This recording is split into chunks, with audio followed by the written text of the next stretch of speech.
You mentioned that you've been an activist from a young age, partly because of your mother. Yeah. Can you explain why that is?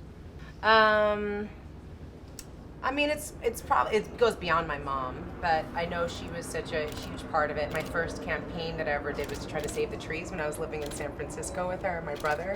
I remember she took us, we were at a pride parade, we were being pushed around in a shopping cart, and she gave us like markers and things so that we could draw. And so I was really into like saving the trees, of course using a bunch of billboards. I wasn't really getting the whole connection, but it was that first time of realizing that, you know, the times I'd helped my mom, you know, licking stamps and envelopes for either different, you know, campaigns. But my dad was always a big part of it. The history around knowing that my great-grandmother, who worked for the Ladies International Garment Workers Union, when they were unionizing and trying to get everything going for more rights for people, they would be translating things into Spanish. And so I just knew it was this just tradition that was passed on from my great-grandmother to my grandmother to myself. Yeah, it's in your DNA. And so I passed that on to my daughter as well. And I think that's just the sort of key part of it, because so often people get confronted with the idea of wanting to do something as they've gotten older, and usually by that time you're starting to get just overwhelmed by the scale and scope of whatever issue it is that Right. you're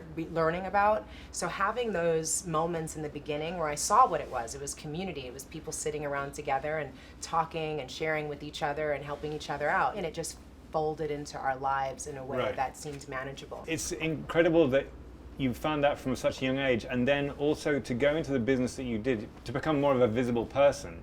It's like you were given an extra round of ammunition in Yeah. terms of being able to really push that further. Yeah.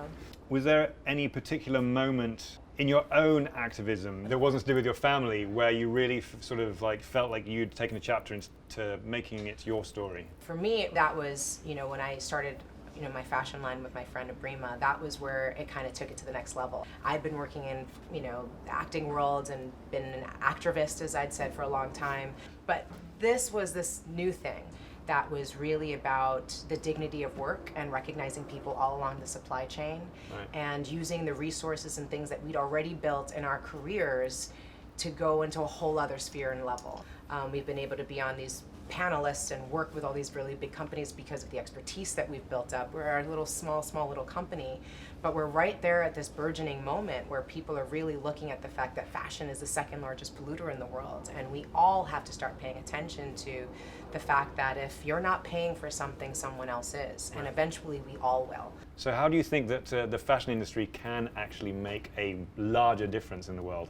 I mean, there's so many different ways, everything from, you know, just being more mindful around the entire supply chain. How much water are you using? You know, are farmers being paid properly, and artisans? Are you actually putting the right pricing on stuff? Fast fashion is really destroying people's perspective of the whole thing, and people are consuming 60% more than they ever did before because they're just buying stuff and tossing it away. But, you know, I grew up poor, so going to, you know, upcycling and reusing things and fixing something when it was broken and not just having the luxury of throwing something away and just immediately replacing it was my normal. And that for so long had a negative spin on it.